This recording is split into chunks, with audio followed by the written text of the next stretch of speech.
What is up, ladies and gentlemen? Cjthecheesedj here, and we are back with another A to Z of Ark for you guys today. And today, guys, we are taking a look at the Fire Wyvern. Now, guys, the Fire Wyvern is obviously a wyvern. The only way you can get wyverns, the normal wyverns, not the Crystal Isle ones, is from eggs from wyvern trenches. Now, most maps have a wyvern trench now, like most modern ones. So you've got Ragnarok, which is where we are at the moment. And this wyvern trench is located near the highlands over here. Pretty much this whole stretch is all a wyvern trench. You can also get them on Scorched Earth and I believe Valgira as well. So they're the maps you're going to want to go to in order to get your fire wyvern eggs. So come to the trench. Now, there are a couple of ways you can go about getting an eggs. My preferred way is by using a griffin or a snow owl. It's up to you which one you want to use. It depends on like whether or not you've got a strong griffin, good stamina, a good snow owl. It's up to you, whatever you want to use. Nonetheless, the griffins will definitely be able to do the job, same as the snow owl. Main reason you want to use these guys is because of their diving ability. This increases their speed, enabling them to outfly, I should say, a wyvern. Now, you can also use other wyverns as well to get eggs, but pretty much what you need to do is you need to search through each and every one of these little sort of pigeonholes to try and find an egg, until you find a fire wyvern egg, that is. But it looks like we are not having much luck today finding any. No, okay, none in that one. All right, let's keep going. We are getting attacked, which isn't a problem when you're on the griffin because you can easily dive bomb out of things. Like you can see there, we've pretty much outrun that fire wyvern. Okay, none of these pigeonholes have eggs in them. That's a bit of a problem when I'm trying to do a video.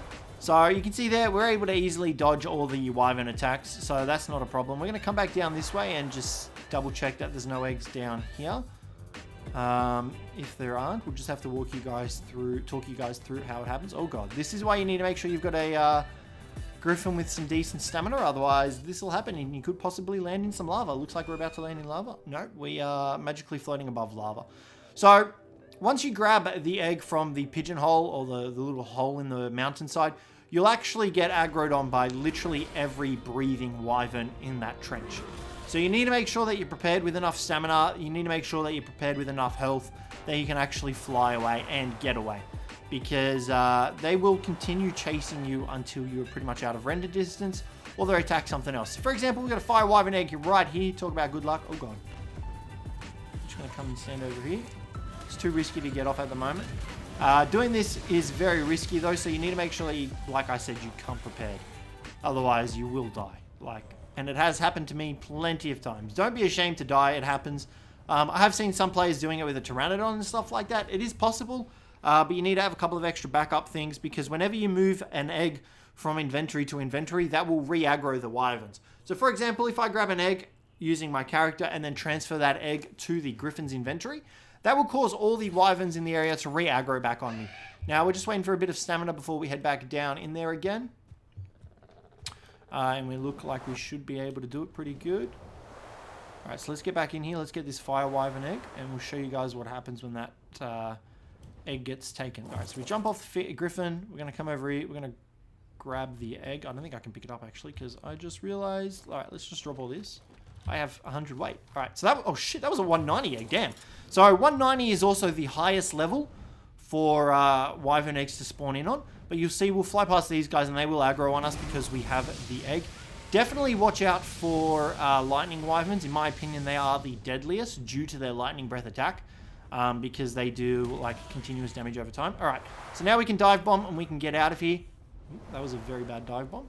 As long as you've got a little bit of distance in the air to the ground, you should be able to dive bomb. Alright, we need to fly up and get some height. Don't worry about taking a couple of hits, but you can see this is definitely a perilous process.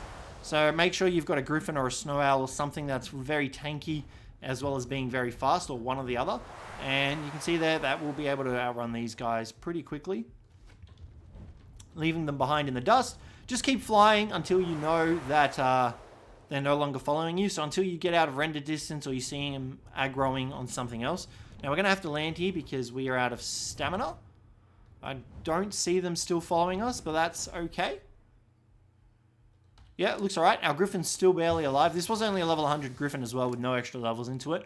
But we got a 190 fire wyvern egg in the process, which is really good. So, yeah, alright. So we look pretty good, I'd say. Let's just fly off again. We're going to head out this way. Just to make sure. Yeah. Oh, I see some flapping. They're still coming. Still coming after us. Alright, so we're going to make our way over here. Oh, we're out of stamina again. Dudes are relentless. If you fly through a... there we go, you can see that. We're just going to pop that real quick just to get our stamina back. There we go. Alright. So once you've got your egg, you then need to incubate it. Now you can use a bunch of air conditioners or you can use some standing torches. Generally about 10 standing torches is enough to incubate your egg. So it's definitely possible to do with standing torches, but we are going to need to set up some. It's just annoying because you have to constantly put wood into them.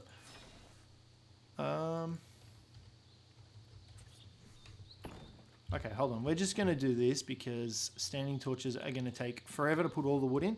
We're going to go with a generator, tech generator, and we're going to go with some air cons.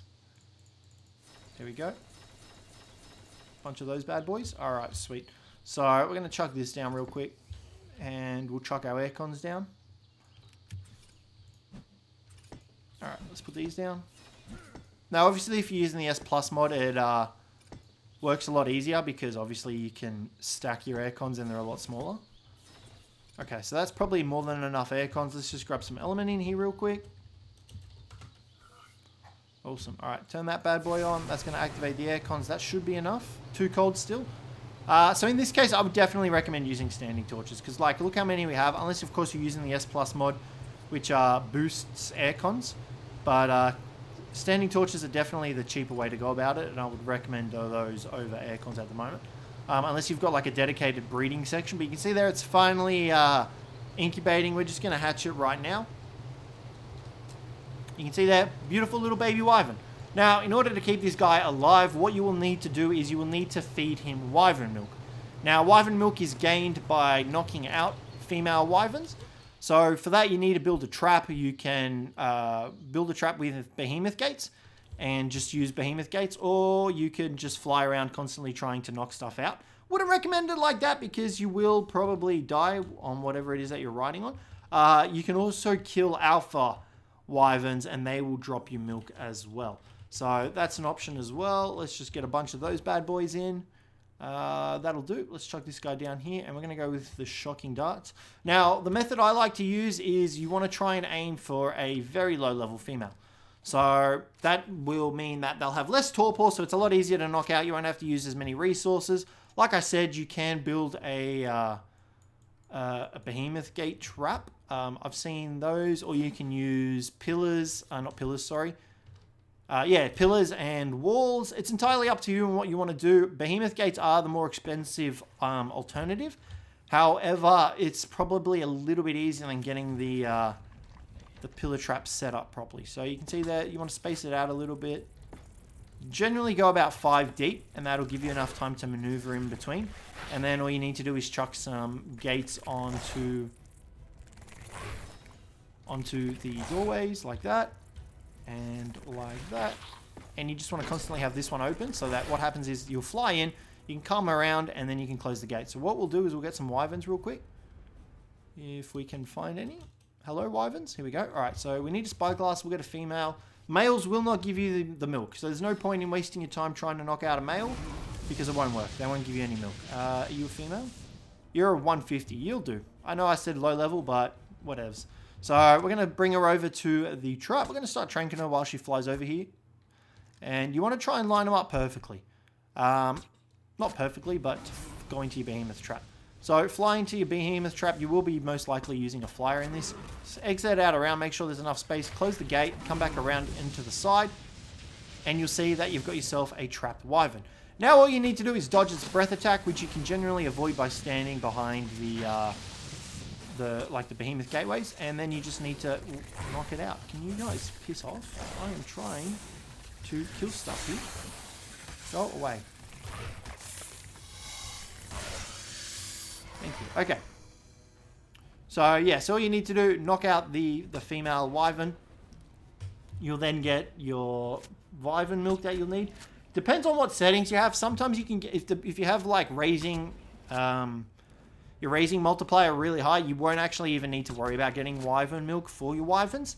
It's all dependent on your settings. If you play non-official, you'll still probably need wyvern milk in order to raise your babies. So make sure that you've got wyvern milk ready to go. You can keep it in a dino's inventory with some salt, and that'll enable you to preserve it for a while. If you don't have that, then there's no real way to preserve the wyvern milk. You can see there, 5 bits of wyvern milk, easy done. You can fly back over to your baby. I don't even know if it's still going to be over there because we kind of left it on following.